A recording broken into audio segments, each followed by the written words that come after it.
Ladies and gentlemen, we are a group of chemical engineering students that, while brainstorming how we could come up with an innovative idea that beyond create a link between Brazil and China, we correlated with ODS. Speaking of rice production and fertilizers, we faced the following problems: waste taking place on industry plants, low national fertilizers production, inadequate disposal of waste on environment, and uses of large planting spaces in small production. As a solution, we propose a recycle of waste and a fertilizer production from rice husk ash. Digging deeper on problems, the world production in 2019-2020 was around 500 million tons of milled rice. From that, 209.6 million metric tons was produced by China alone. I do have to emphasize that this number is just by the rice. The problem is, annually, we produce 1.2 billion tons of rice husk. In this case, it is the major byproduct. However, due to its composition, it cannot be decomposed by bacteria, it generates a large amount of waste. Second problem is, year after year, the consumption of fertilizers in both countries increased at a high rate. Moreover, our fertilizer industry is not able to supply this demand. The presented projection for the next 2 years shows us that somehow it may generate a road crisis. So why can't we supply it? Due to the energy crisis in China, a potential fertilizer producer, prices of raw material have increased absurdly. Phosphorus, 96.3%, urea, 75.5%, and potash, 101.6%. As a result, Brazil could produce just 6.4 million tons of fertilizer, which corresponds to 16% of its needs. The red spot on the red map is the Amazon forest area devastated by agricultural usage. This change corresponds to a growth of 2.6 times since 1985 until now. In China, most of rice husk is burned in order to generate energy. As a result, we have a formation of rice husk ash. From that, around 96% is silica. At least our idea can be attributed to 4 ODS. Starting with ODS 8, we can supply the world's fertilizer demand, generating more jobs and aggregate to economic growth. Number 9, we're developing an innovative idea in terms of extraction technology and silica application. Instead of throwing away rice husk ash on the environment, causing an assault on the ocean environment and a risk of explosion, the byproduct turned out to be a high-value added product, that is ODS 13. Last but not least, ODS 11. The acceptance of our solution will promote a reduction of a farming area and improve its quality. And what makes our idea innovative is that our product contains high silica content.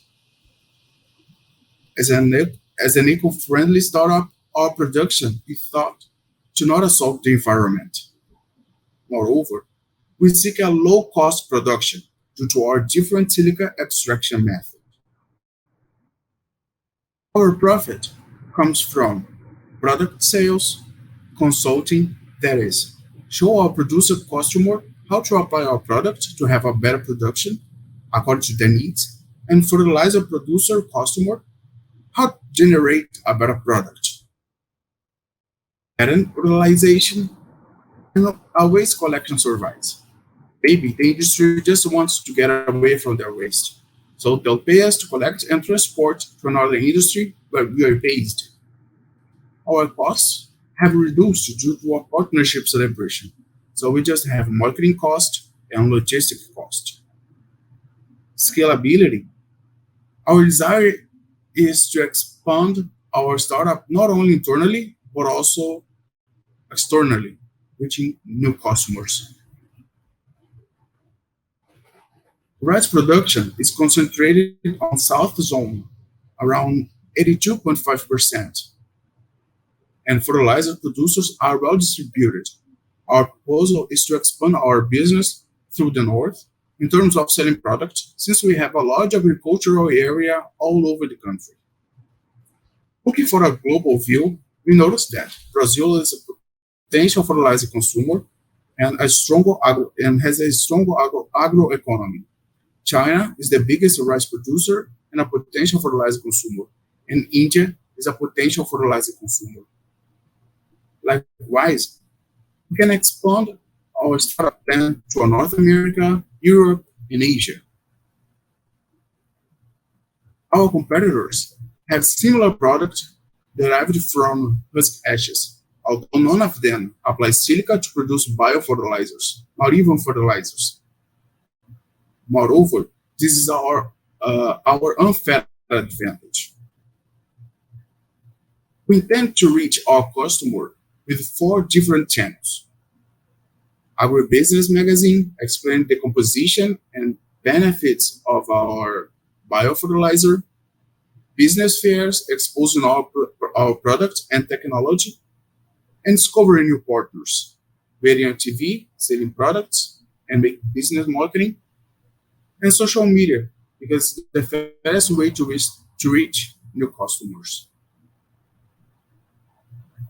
Our team is composed by Caio Cler, Felipe Pan, Paulo Bonjour, and Pedro Henrique, and chemical engineer and a desire to drive the road to a better direction unite us. Making an analysis of what was demonstrated before, we noticed that the demand for rice is about to increase 5% per year, and a fertilizer may follow this tendency, increasing 2% a year. Since the market is not able to supply, we take it as an advantage and introduce our product to the market. Hereafter, our profit increases together. Spreading our expenses into two, our marketing costs tend to be steady throughout the years.